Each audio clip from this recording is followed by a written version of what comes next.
Hari Om. Begin each day listening to the most auspicious sound in the universe.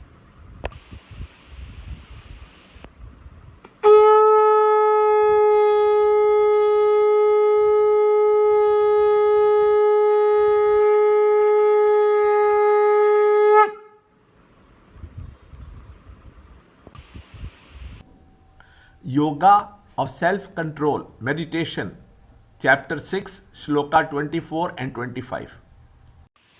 Abandoning without reserve all desires born of sankalpa and completely restraining the whole group of senses by the mind from all sides.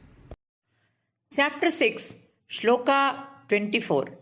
Sankalpa prabhavan kaman tyaktva sarvan aseshatah manasaivendriya gramam viniyamya samantatah.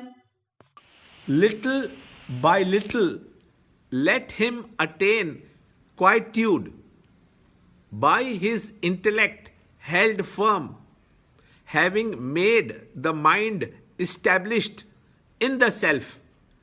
Let him not think of anything. Chapter 6, Shloka 25. Shanir uparamed buddhya dhriti grihitaya atmasamstam manakritva na kinchitapi chintayet. Chapter 6, Shloka 24 and 25. After developing single-pointedness through meditation, the stages of progress that are accomplished till one reaches the self were explained. More instructions regarding yoga are given now in these two shlokas to give practical value as to how a serious seeker can bring about his total poise consciously to get perfect self-control. Realization is an act of conscious and deliberated becoming. This is indicated in detail in these two shlokas. The process involves 4 steps. A. The secret of how to bring the mind to single pointedness. B. What to do with the concentrated mind. C. How to approach the truth. And D. How to ultimately realize it in the act of deliberate and conscious becoming.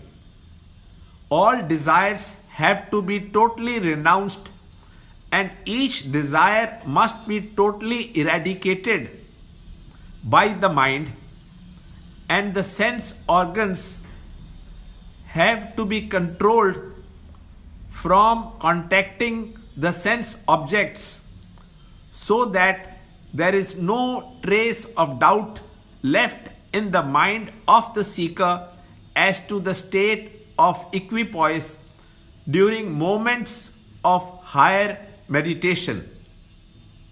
Even the desire for perfection in yoga is to be totally renounced. Renouncing desires means desires born of sankalpa, and doesn't mean to live a life of indolence with neither any ambition to achieve nor any desire to accomplish. First, the mind has to be restrained from false desires for gaining greater control over itself, and then to restrain all sense organs from the sense objects. Desires make the mind weak, and with the control of the desires, the weak mind becomes strong.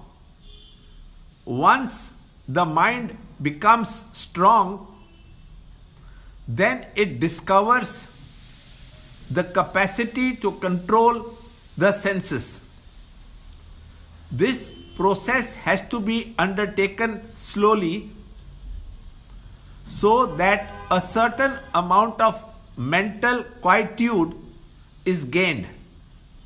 Next advice is to control the mind with the intellect and rest it in the contemplation of the self. After withdrawal from the sense world, by the exertion of the mind during meditation, the total rejection of the sense world is possible during meditation, as with the help of the mind, the senses are controlled. In the same manner, with the help of the intellect, the mind can be controlled. The entire thought flow of the mind is employed on constant thought of the nature of the self with the help of the intellect. The mind, when it is engaged in the contemplation of the self, becomes still, and a divine quietude comes to pervade it. The deliberate and conscious effort of the meditator ends here. After this, there is no advice to do anything, but only what not to do. Lord says, let him not think of anything. Undisturbed by any new thought wave, let him maintain his inner silence and come to live it more and more deeply. Learn more in the next shloka, in the next video. To understand Gita, join Chinmaya Mission study group in your area. There are over 300 Chinmaya Mission centers in the world. Kindle Life is the first text prescribed in the scheme of study by Swami Chinmayananda himself. Watch Ranjod Kalra's videos on Kindle Life online. See this video clipping again and again till you can answer the following questions.